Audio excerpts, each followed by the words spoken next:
مالک بن Huwayrith رضی اللہ عنہ نے بیان کیا کہ ہم نبی کریم صلی اللہ علیہ وسلم کی خدمت میں حاضر ہوئے۔ ہم سب جوان اور ہم عمر تھے۔ ہم آپ کی خدمت میں 20 دن تک ٹھہرے رہے۔ حضرت صلی اللہ علیہ وسلم بہت شفیق تھے۔ جب آپ صلی اللہ علیہ وسلم نے معلوم کیا کہ اب ہمارا دل اپنے گھر والوں کی طرف مشتاق ہے، تو آپ صلی اللہ علیہ وسلم نے ہم سے پوچھا کہ اپنے پیچھے ہم کن لوگوں کو چھوڑ کر آئے ہیں۔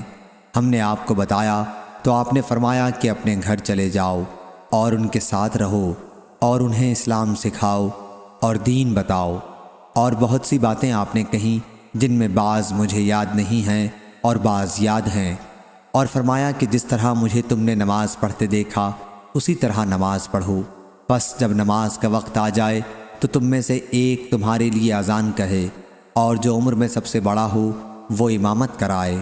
صحیح بخاری حدیث نمبر 7246۔ حضرت عبداللہ بن مسعود رضی اللہ عنہ نے بیان کیا کہ رسول اللہ صلی اللہ علیہ وسلم نے فرمایا، کسی شخص کو حضرت بلال رضی اللہ عنہ کی اذان سحری کھانے سے نہ روکے، کیونکہ وہ صرف اس لیے اذان دیتے ہیں یا ندا کرتے ہیں تاکہ جو نماز کے لیے بیدار ہو وہ واپس آ جائیں، اور جو سوئے ہوئے ہیں وہ بیدار ہو جائیں، اور فجر وہ نہیں ہے جو اس طرح لمبی دھاری ہوتی ہے۔ یحییٰ نے اس کے اظہار کے لیے اپنے دونوں ہاتھ ملائے اور کہا یہاں تک کہ وہ اس طرح ظاہر ہو جائے، اور اس کے اظہار کے لیے انہوں نے اپنی دونوں شہادت کی انگلیوں کو پھیلا کر بتایا۔ صحیح بخاری حدیث نمبر 7247۔ عبداللہ بن دینار نے بیان کیا، انہوں نے عبداللہ بن عمر رضی اللہ عنہ سے سنا کہ نبی کریم صلی اللہ علیہ وسلم نے فرمایا، بلال رضی اللہ عنہ رمضان میں رات ہی میں اذان دیتے ہیں، وہ نماز فجر کی اذان نہیں ہوتی، پس تم کھاؤ پیو یہاں تک کہ عبداللہ بن ام مکتوم رضی اللہ عنہ اذان دیں تو کھانا پینا بند کر دو۔ صحیح بخاری حدیث نمبر 7248۔ عبداللہ بن مسعود رضی اللہ عنہ نے بیان کیا کہ نبی کریم صلی اللہ علیہ وسلم نے ہمیں ظہر کی 5 رکعت نماز پڑھائی، تو آپ سے پوچھا گیا نماز کی رکعتوں میں کچھ بڑھ گیا ہے؟ حضرت صلی اللہ علیہ وسلم نے دریافت فرمایا کیا بات ہے؟ صحابہ رضی اللہ عنہم نے کہا آپ نے 5 رکعت نماز پڑھائی ہے۔ پھر حضرت صلی اللہ علیہ وسلم نے سلام کے بعد 2 سجدہ سہو کے کیے۔ صحیح بخاری حدیث نمبر 7249۔ مالک نے بیان کیا، ان سے ایوب سختیانی نے، ان سے محمد بن سیرین نے، اور ان سے ابو ہریرہ رضی اللہ عنہ نے کہ رسول اللہ صلی اللہ علیہ وسلم نے 2 ہی رکعت پر مغرب یا عشاء کی نماز میں نماز ختم کر دی، تو ذوالدین نے کہا کہ یا رسول اللہ صلی اللہ علیہ وسلم نماز کم کر دی گئی ہے یا آپ بھول گئے ہیں؟ آپ نے پوچھا کیا ذوالدین صحیح کہتے ہیں؟ لوگوں نے کہا جی ہاں۔ پھر حضرت صلی اللہ علیہ وسلم کھڑے ہوئے اور 2 آخری رکعتیں پڑھیں، پھر سلام پھیرا، پھر تکبیر کہی اور سجدہ کیا، نماز کے عام سجدے جیسا یا اس سے طویل۔ پھر آپ نے سر اٹھایا، پھر تکبیر کہی اور نماز کے سجدے جیسا سجدہ کیا، پھر سر اٹھایا۔ صحیح بخاری حدیث نمبر 7250۔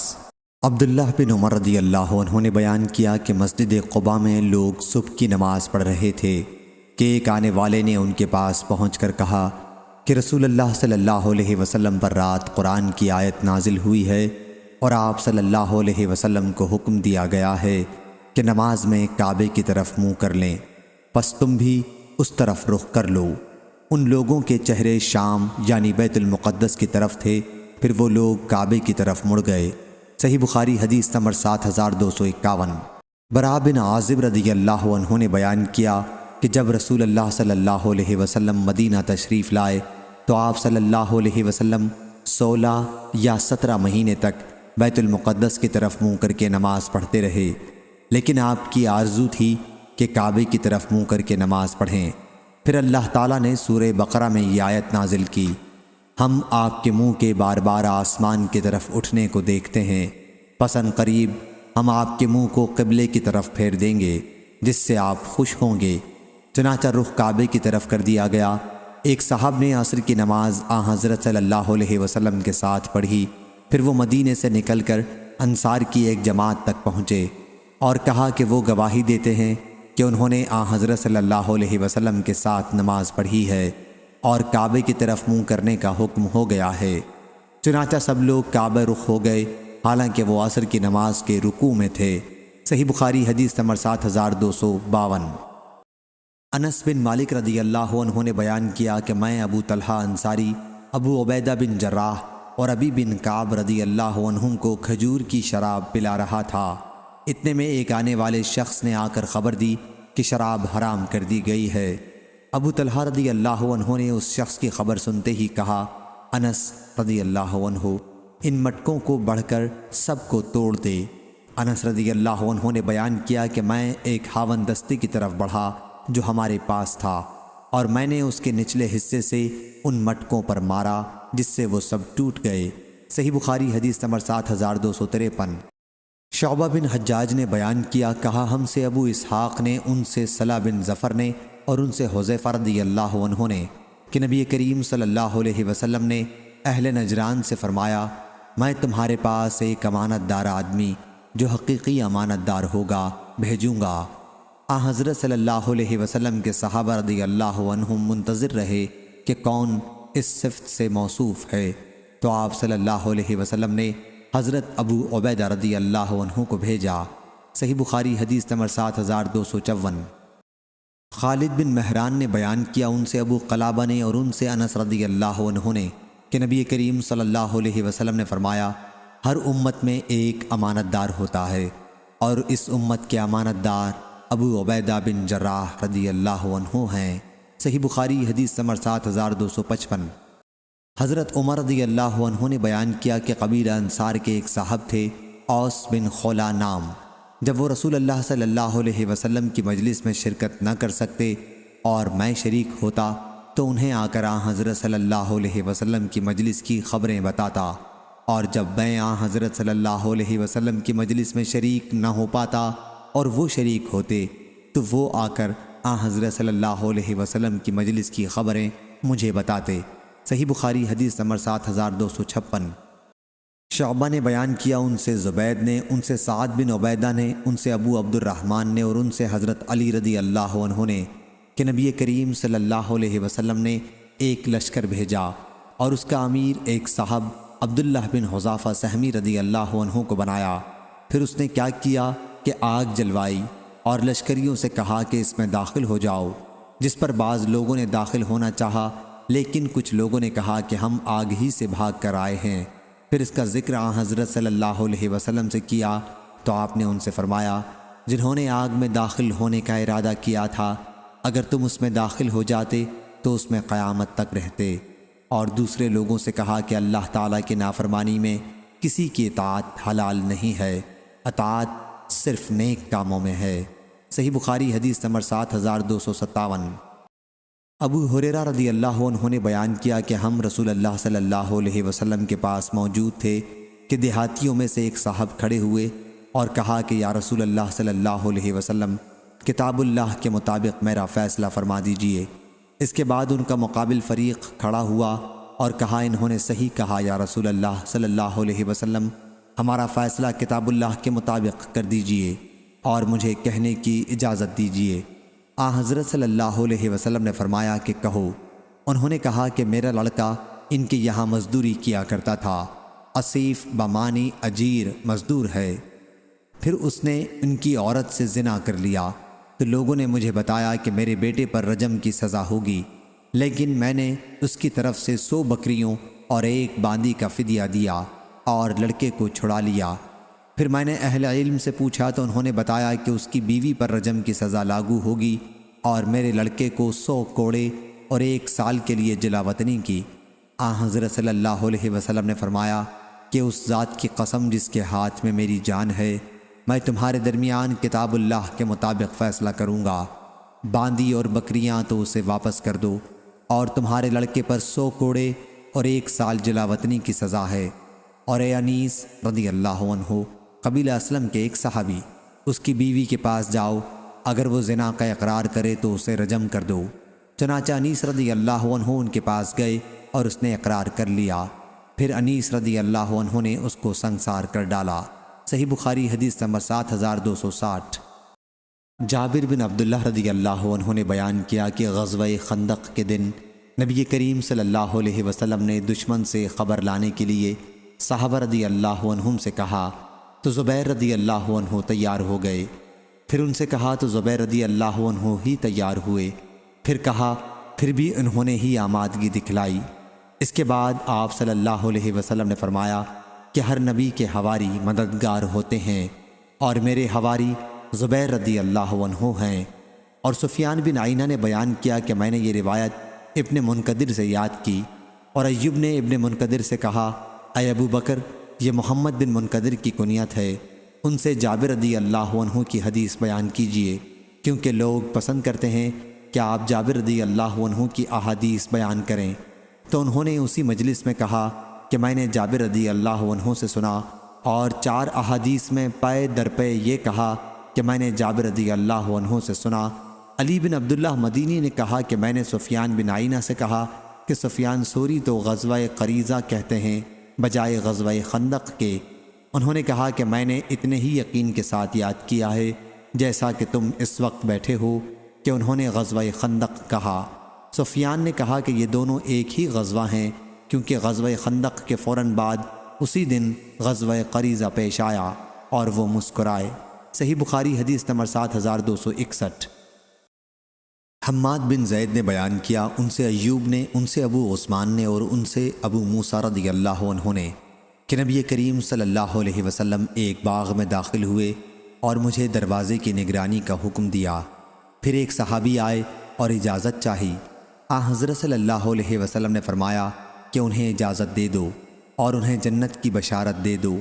وہ ابو بکر رضی اللہ عنہ تھے۔ پھر عمر رضی اللہ عنہ آئے۔ حضرت صلی اللہ علیہ وسلم نے فرمایا کہ انہیں اجازت دے دو اور انہیں جنت کی بشارت دے دو۔ پھر عثمان رضی اللہ عنہ آئے۔ حضرت صلی اللہ علیہ وسلم نے فرمایا کہ انہیں بھی اجازت دے دو اور جنت کی بشارت دے دو۔ صحیح بخاری حدیث نمبر 7262۔ عمر رضی اللہ عنہ نے بیان کیا کہ میں حاضر ہوا تو رسول اللہ صلی اللہ علیہ وسلم اپنے بالا خانے میں تشریف رکھتے تھے، اور آپ کا ایک کالا غلام سیڑھی کے اوپر نگرانی کر رہا تھا۔ میں نے اس سے کہا کہ کہو کہ عمر بن خطاب رضی اللہ عنہ کھڑا ہے اور اجازت چاہتا ہے۔ صحیح بخاری حدیث نمبر 7263۔ عبداللہ بن عباس رضی اللہ عنہ نے خبر دی کہ رسول اللہ صلی اللہ علیہ وسلم نے کسریٰ پرویز شاہ ایران کو خط بھیجا، اور قاصد عبداللہ بن حذافہ رضی اللہ عنہ کو حکم دیا کہ خط بحرین کے گورنر منذر بن ساوی کے حوالے کریں، وہ اسے کسریٰ تک پہنچائے گا۔ جب کسریٰ نے وہ خط پڑھا تو اسے پھاڑ دیا۔ مجھے یاد ہے کہ سعید بن مسیب نے بیان کیا کہ حضرت صلی اللہ علیہ وسلم نے اسے بد دعا دی کہ اللہ انہیں بھی ٹکڑے ٹکڑے کر دے۔ صحیح بخاری حدیث نمبر 7264۔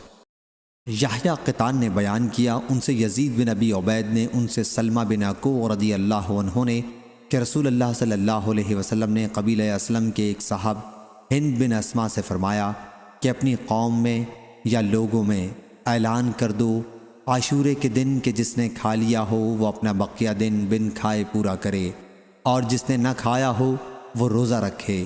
صحیح بخاری حدیث نمبر 7265۔ 1266۔ بیان کیا کہ ابن عباس رضی اللہ عنہ مجھے خاص اپنے تخت پر بٹھا لیتے تھے۔ انہوں نے ایک بار بیان کیا کہ قبیلہ عبد القیس کا وفد آیا۔ جب وہ لوگ نبی کریم صلی اللہ علیہ وسلم کی خدمت میں پہنچے، حضرت صلی اللہ علیہ وسلم نے پوچھا کس قوم کا وفد ہے؟ انہوں نے کہا کہ ربیعہ قبیلے کا۔ عبد القیس اسی قبیلے کی ایک شاخ ہے۔ حضرت صلی اللہ علیہ وسلم نے فرمایا کہ مبارک ہو اس وفد کو، یا یوں فرمایا کہ مبارک ہو بلا رسوائی اور شرمندگی اٹھائے آئے ہو۔ انہوں نے کہا یا رسول اللہ صلی اللہ علیہ وسلم، ہمارے اور آپ کے بیچ میں مضر کافروں کا ملک پڑتا ہے، آپ ہمیں ایسی بات کا حکم دیجئے جس سے ہم جنت میں داخل ہوں اور اپنے پیچھے رہ جانے والوں کو بھی بتائیں۔ پھر انہوں نے شراب کے برتنوں کے متعلق پوچھا تو حضرت صلی اللہ علیہ وسلم نے انہیں 4 چیزوں سے روکا اور 4 چیزوں کا حکم دیا۔ آپ نے ایمان باللہ کا حکم دیا۔ دریافت فرمایا جانتے ہو ایمان باللہ کیا چیز ہے؟ انہوں نے کہا کہ اللہ اور اس کا رسول زیادہ جانتے ہیں۔ فرمایا کہ گواہی دینا کہ اللہ کے سوا اور کوئی معبود نہیں، اور محمد صلی اللہ علیہ وسلم اللہ کے رسول ہیں، اور نماز قائم کرنے کا حکم دیا۔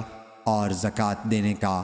میرا خیال ہے کہ حدیث میں رمضان کے روزوں کا بھی ذکر ہے اور غنیمت میں سے 5واں حصہ بیت المال میں دینا، اور آپ نے انہیں دبا، حنتم، مزفت اور نقیل کے برتن جن میں عرب لوگ شراب رکھتے اور بناتے تھے کے استعمال سے منع کیا، اور بعض اوقات مقیر کہا، فرمایا کہ انہیں یاد رکھو اور انہیں پہنچا دو جو نہیں آ سکے ہیں۔ صحیح بخاری حدیث نمبر 7266۔ توبہ بن کیسان عنبری نے بیان کیا کہ مجھ سے شعبی نے کہا کہ تم نے دیکھا امام حسن بصری نبی کریم صلی اللہ علیہ وسلم سے کتنی حدیث مرسلاً روایت کرتے ہیں۔ میں ابن عمر رضی اللہ عنہ کی خدمت میں تقریباً 2.5 سال رہا، لیکن میں نے ان کو حضرت صلی اللہ علیہ وسلم سے اس حدیث کے سوا اور کوئی حدیث بیان کرتے نہیں سنا۔ انہوں نے بیان کیا کہ نبی کریم صلی اللہ علیہ وسلم کے صحابہ رضی اللہ عنہم میں سے کئی اصحاب، جن میں سعد رضی اللہ عنہ بھی تھے، دسترخوان پر بیٹھے ہوئے تھے۔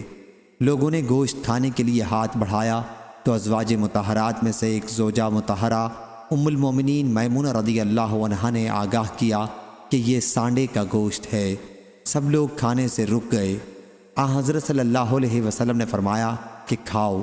آپ نے کلوہ فرمایا یا اطعمو، اس لیے کہ حلال ہے، یا فرمایا کہ اس کھانے میں کوئی حرج نہیں، البتہ یہ جانور میری خوراک نہیں ہے، مجھ کو اس کے کھانے سے ایک قسم کی نفرت آتی ہے۔ صحیح بخاری حدیث نمبر 7267۔